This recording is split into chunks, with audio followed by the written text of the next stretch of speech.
पवारसाहेबांचं बोट धरून आम्ही आलो राजकारणात वगैरे वक्तव्य केली, याचा अर्थ मोदी आणि शहामध्ये कधी भांडण झालेलं दिसतंय, मला मतभेद झालेले दिसत आहे. दुसरा मुद्दा, माननीय उद्धव ठाकरे यांच्या संदर्भात वारंवार ते जे काही बरळत आहेत, औरंगजेब फॅन्स क्लब, नक्कीच आम्ही जिना फॅन्स क्लबमध्ये सामील नाही. पाकिस्तानात जाऊन जिनाच्या कबरीवर फुले उधळणारे आम्ही नक्कीच नाही, किंवा पाकिस्तानात जाऊन नवाज शरीफचा केक कापण्यात आणि खाण्यामध्ये आम्हाला इंटरेस्ट कधीच नव्हता. या देशातल्या प्रखर राष्ट्रवादी मुसलमानांची एक बाजू मांडणं यात काही चुकीचं नाही. या देशातल्या अनेक संघर्षाच्या काळामध्ये या देशात मुस्लिमांनी सुद्धा बलिदान केलेलं आहे. मला त्याच्यावर आता बोलायचं नाही, पण महाराष्ट्राचा पराभव त्यांना जिव्हारी लागलेला आहे. महाराष्ट्रामध्ये निवडणुकीच्या प्रचारात सुद्धा अमित शहा यांनी शरद पवारांवरती आरोप केले. माननीय उद्धव ठाकरे यांना औरंगजेब फॅन्स क्लबचे काय प्रमुख म्हटलं, तरीही या राज्याच्या जनतेनं त्यांचा दारुण पराभव केला. तुम्हाला सुरत जशी महाराजांनी लुटली एका राष्ट्रीय हितासाठी, तसे तुम्हाला गुजरातच्या व्यापाऱ्यांना आम्ही महाराष्ट्र लुटू देणार नाही,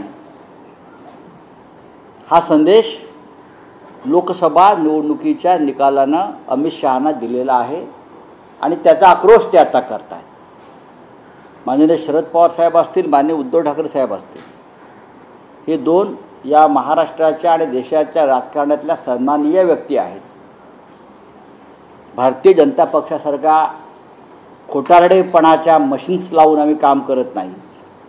आम्ही EVMचे घोटाळे करून, निवडणूक रोख्यांचे घोटाळे करून, ED आणि CBIचे घोटाळे करून आम्ही जिंकत नाही. आम्हाला जनतेनं स्वच्छ आणि स्पष्ट मार्गाने विजयी केलेला आहे.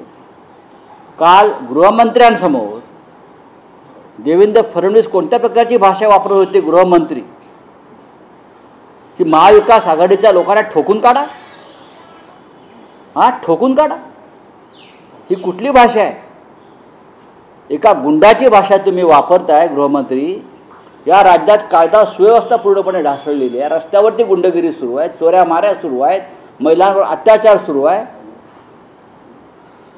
आणि आपण म्हणताय महाविकास. म्हणजे इतका पराभव तुमच्या आरपार गेला आहे. देवेंद्र फडणवीसांचा विधानसभेत पराभव झाल्याशिवाय राहणार नाही त्यांच्या नागपुरात.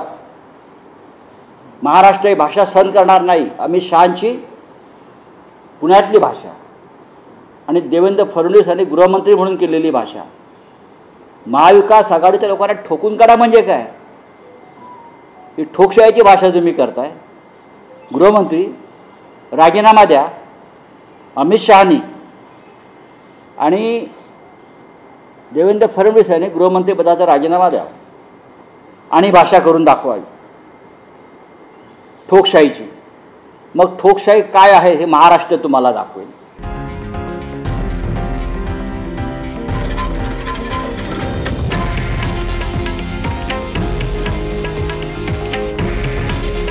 हे आहे देशातील नंबर 1 न्यूज नेटवर्क आणि आपण पाहत आहात TV9 मराठी. काळजी तुमची, हित महाराष्ट्राचं.